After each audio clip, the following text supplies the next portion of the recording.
This is a presentation of the history of the rebel Confederate flag of America. The original Confederate States of America were formed just after the election of Abraham Lincoln to the presidency in 1860. Initially there were 7 breakaway states.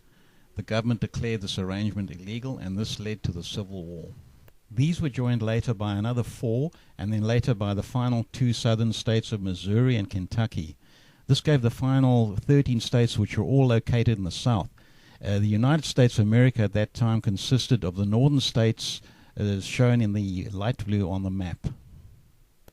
There were many flags flown by the Confederacy during the war. One of the most famous was the Bonnie Blue flag, which was a single white star against a blue ground.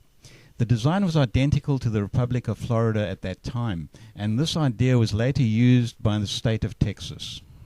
Another colorful Confederate flag was the Van Dorn flag, which had a white crescent and 13 white stars on a red ground, and used by the armies of Mississippi and East Louisiana. The flag was trimmed on the edge all round in a gold color. The most well-known battle flag of the Confederacy was the one originally flown by the Army of North Virginia. This flag was adopted by the Confederacy as the official battle flag, so as to avoid all confusion. The particular flag was square-shaped as opposed to the usually rectangular design, and had 13 white stars in a navy diagonal cross. The first national Confederate flag adopted is the one shown here with the 7 white stars in a navy blue canton with 2 red and 1 white horizontal bar. The design was called the Stars and Bars. This design was adjusted as the number of states increased from 7 to 11, and then from 11 to 13, represented by the number of white stars in a circle. So here we had 2 battle flags. This design was disliked as it resembled too closely the Yankee Union flag and was as deemed to be servile to that Union flag. And Thompson, the designer, wanted to get as far away, as he put it, from that symbol used by those Yankee vandals. Thereafter it was altered to give rise to the stainless banner, in which the 2 red bars were removed, giving a pure white ground. In all the changing designs ahead, use was made of the battle flag as used originally by North Virginia. This flag was initially praised for some time, but then it showed some issues, in that it was subject to easy soiling, and it could be also confused as a truce flag because it looked so white when it hung loose. An extra vertical red bar was added, giving rise to the blood-stained banner to avoid this confusion. Red was chosen so as to avoid the Yankee blue. Racially, the war was essentially a white-on-white affair, but it was interesting that different Native Americans were involved in various roles, from logistics to actual combat. It is said that Stonewall Jackson had 3,000 black Americans fighting under him at one time. This is shown above in a reunion image of Cherokee Indians who fought as Confederate soldiers. There are many images and examples of original Confederate Civil War flags in private and museum collections, showing the use of all these flags. And here is one of the authentic battle flags from the Fort McAllister battle.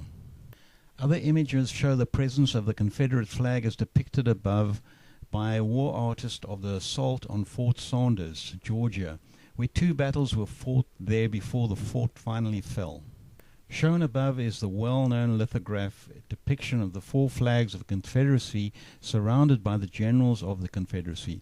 In the center are standing Stonewall Jackson, P.G. Beauregard, and Robert E. Lee.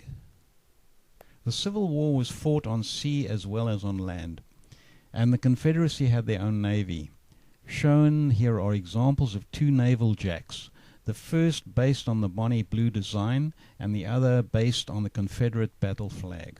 Here the shape is rectangular and similar to the Confederate battle flag, but the cross is a much lighter blue. The Confederate states themselves had their own flags, and these were very different and varied. Texas above had a design of the Lone Star with the red navy and white bars. South Carolina had a variation of the Confederate cross, being a vertical and horizontal cross with a crescent moon and a palmetto against a red ground. While Louisiana had 13 red, white and blue stripes with a single yellow star in a red canton background.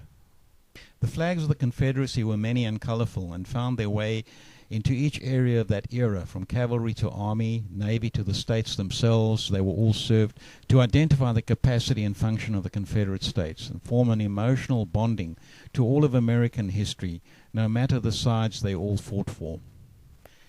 Thanks for watching this presentation. I hope you enjoyed it, and if you would like to press the like button below, it would be much appreciated.